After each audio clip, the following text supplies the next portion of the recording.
Hi, welcome to Seethu vlogs. ఎలా ఉన్నారు అందరూ?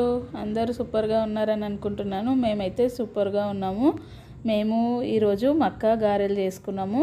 అదే అండి, మక్క వడలు కూడా అంటారు కొంతమంది.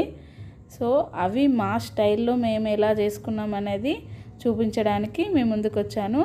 చూస్తేనే నోరు ఊరిపోతుంది కదా. ఇవేంటి అనుకుంటున్నారా? 2 రకాలుగా చేశాను. సో మీకు అవి ఎలా చేశాను అనేది చూపిద్దామని అనుకుంటున్నాను. ఇలా క్రిస్పీగా టేస్టీగా రావాలి అంటే ఎలా చేయాలి అనేది మీకు ఇప్పుడు నేను చూపిస్తున్నాను.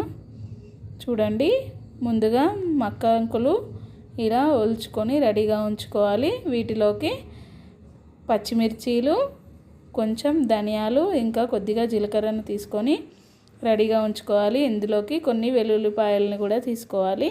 వీటన్నింటినీ కొంచెం కొంచెంగా మిక్సీ జార్లోకి తీసుకొని దాంట్లో రుచికి తగ్గట్టుగా సాల్ట్ని వేసుకొని మిక్సీ చేసుకోవాలి. ప్యాన్లో డీప్ ఫ్రైకి సరిపోయేటట్టుగా ఆయిల్ను పోసుకోవాలి.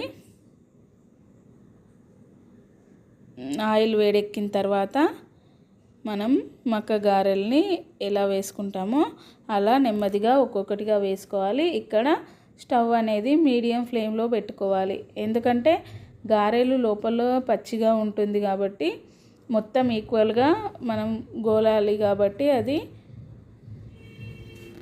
మీడియం ఫ్లేమ్లో పెట్టుకొని వేయించుకోవాలి. ఇలా ఒక్కొక్కటిగా మనం గారెల్ని వేసుకోవాలి.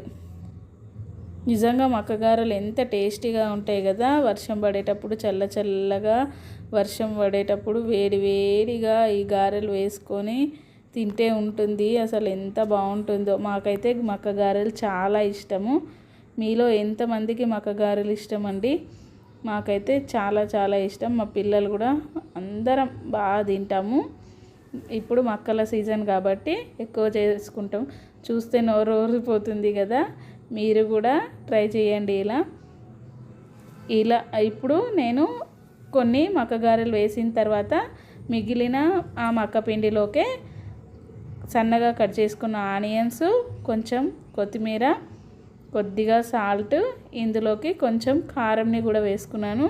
కొంచెం నోరుకు టేస్ట్ అనేది రావాలి అని చెప్పేసి నేను ఇలా ఇంకో స్టైల్లో చేసిన. ఇవి కూడా చాలా బాగుంటాయి. టేస్ట్ నిజంగా సూపర్గా ఉంటాయి.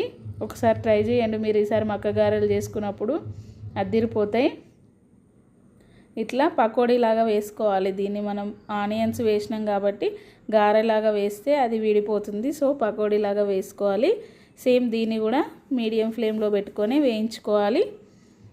బ్రౌన్ కలర్ వచ్చిన తర్వాత తీసుకొని పక్కన పెట్టుకొని సర్వ్ చేసుకోవడమే. వేడి మక్క గారెలు చాలా బాగుంటాయి. మీకు గనక మా వీడియోని నచ్చినట్లయితే మా వీడియోని లైక్ చేయండి, షేర్ చేయండి, సబ్స్క్రైబ్ చేసుకోండి. మీరు అందరూ నా వీడియోని చూస్తున్నారు కానీ లైక్ చేయట్లేదండి. ప్లీజ్ లైక్ చేయండి. మీరు లైక్ చేస్తే నాకు ఇంకా వీడియోలు చేయాలి అనిపిస్తుంది. డైలీ ఒక్క వీడియోనైనా పెట్టాలి అని అనిపిస్తుంది. ప్లీజ్ మా వీడియోని లైక్ చేయండి.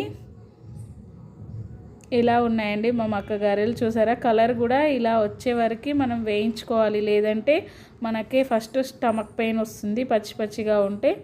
సో బాగా వేగే వరకు వేయించుకోవాలి. పైన క్రిస్పీగా లోపల సాఫ్ట్గా ఉంటాయి. చాలా టేస్టీగా ఉంటాయి. ఒకసారి ట్రై చేయండి. ఉంటా మరిన్ని వీడియోలతో మళ్ళీ కలుద్దాం. బాయ్.